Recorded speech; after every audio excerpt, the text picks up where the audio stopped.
windy, so I hope you can hear me. But I thought it was time to update my video called What's in Cheyenne's Camera Bag, or What's in the Bag. It's been about probably 2 years since I updated that video, and I found this beautiful spot in southern Utah right along Comb Ridge, just outside of Bluff, where I've been doing a little exploring and just got done with a workshop. So I thought I would take this opportunity to update the video since I've changed a lot of my equipment, and I get so many questions about what equipment I use, little details. So I'll share it all with you. I hope you can hear me through this wind. It's a little gusty. So here we go. What's in Cheyenne's camera bag? There's going to be a little camera movement as I take the video camera off of the tripod. But I wanted to give you a little look at this gorgeous area too. Definitely the land of the ancients, and one of my favorite areas.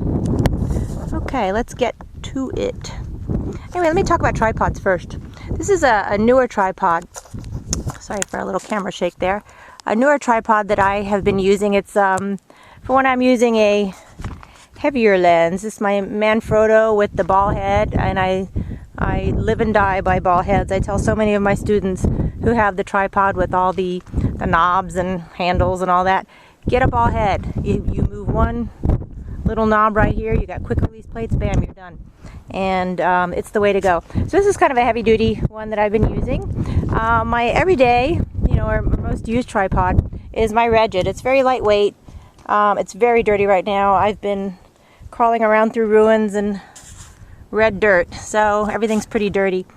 But this is my newest addition to my arsenal. This is the Canon 6D, which this is the first road trip I took it out on, and I am loving it.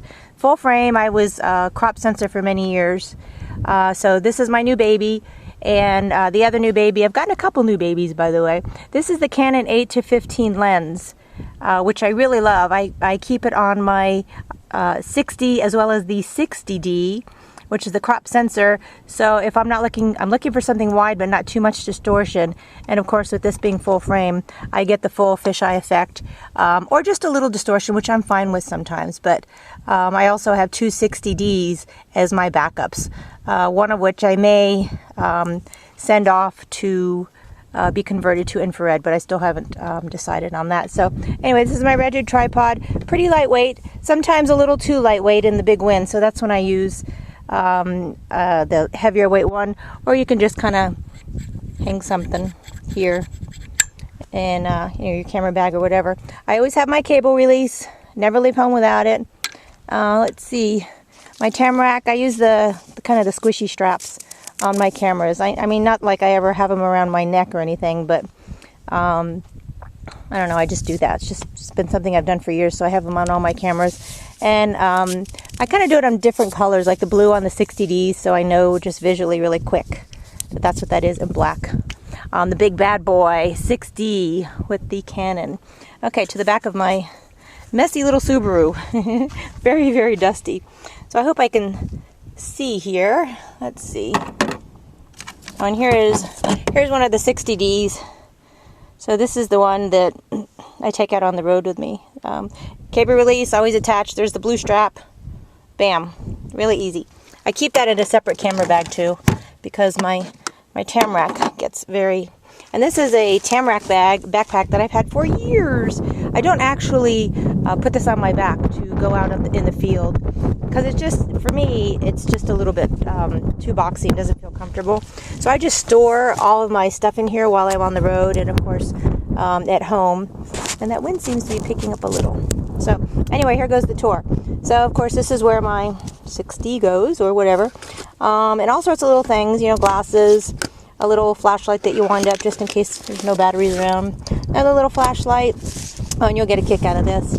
This is my old, I know they sell these gadgets, that you can magnify your live view or your view window with.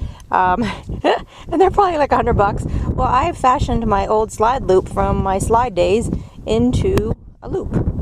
And I use this when I'm having a hard time focusing, which is probably more than I would prefer. But I just put a rubber band around the top of my old slide loop and put my, of course, little Coco Pelli lanyard to stick with the Southwestern theme in there, and that works wonderfully. And guess what? I didn't have to buy anything. Also, this is another goodie I just added to my arsenal. This is the Canon 17-40. So this is just for the full frame. And I'm really liking it. I debated between the Canon 16-35 and then this one, the 17-40. It kind of almost half the price of the other one, and I'm very, very happy with it. It's very sharp, and I love it. You know, the little doodad that you need. Battery charger. Let's see, filter.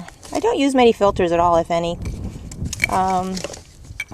Little iPhone, little mini tripod head for my iPhone if I need it. Yeah, or a little, here's a bracket for my iPhone if I need it, if I want to do video or something. And Tamron, this is a nice macro. It's a 90, oh, there goes the wind, sorry. Let me see if I can lean into the car to get rid of the wind. Anyway, this is the Tamron 90 macro, 2.8. I don't often use this, but I like to keep it in the bag. It's good for petroglyphs. And every now and then is kind of a fun little hobby of mine. I shoot food just for my own pleasure.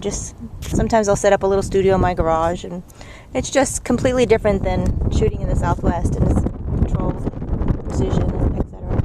So anyway, I think that pretty much does it for the bag. And of course in my zipper pockets, you know, card reader, pixie dust. Oh, look at that, pixie dust. Whatever, you know, extra quick release plates for your tripod, etc., etc. Let me see if I can put this back on here. And sorry about that. There we go. And I will sneak back out here and say goodbye. So anyway, if you have, hopefully that helped you. A lot of people say that it really helps them to see what's in my camera bag, which is why I make these silly videos. So maybe it helped you.